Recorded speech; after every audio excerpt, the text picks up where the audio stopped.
expliquez-nous, est-ce qu'il existe des différents modes d'hébergement adaptés à la maladie de Parkinson?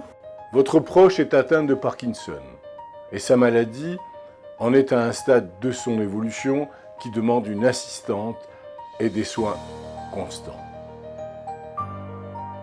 La solution, je l'ai dit précédemment, qui est la solution idéale, c'est trouver une maison de retraite Parkinson en Île-de-France ou ailleurs en France.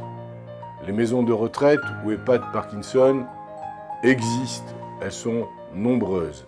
Il existe différents établissements spécialisés dans la maladie de Parkinson.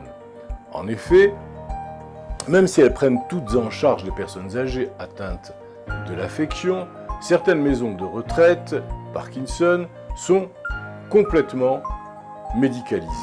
Et d'autres ne garantissent que partiellement certains des soins que nécessite cette pathologie. Afin de faire le bon choix, il est important de cibler les différents besoins de votre aîné atteint de la maladie de Parkinson.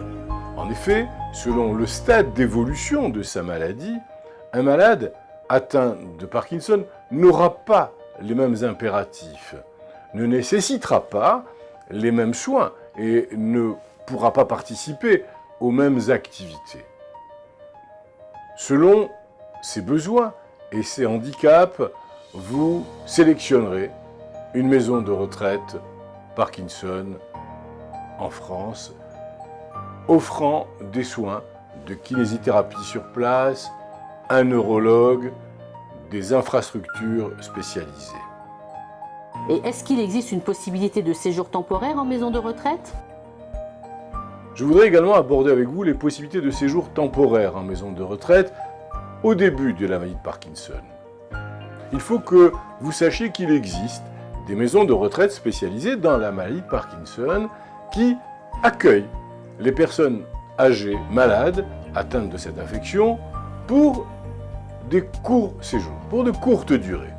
Cette solution sera tout à fait adaptée aux patients qui en sont au premier stade de la maladie et qui souffrent d'une petite baisse de forme. Dans ce cas précis, la personne âgée sera prise en charge par le personnel médical et les professionnels de la rééducation qui l'aideront à améliorer son état de santé. De leur côté, les aidants pourront en profiter pour reprendre des forces et se requinquer, car cela est bien nécessaire.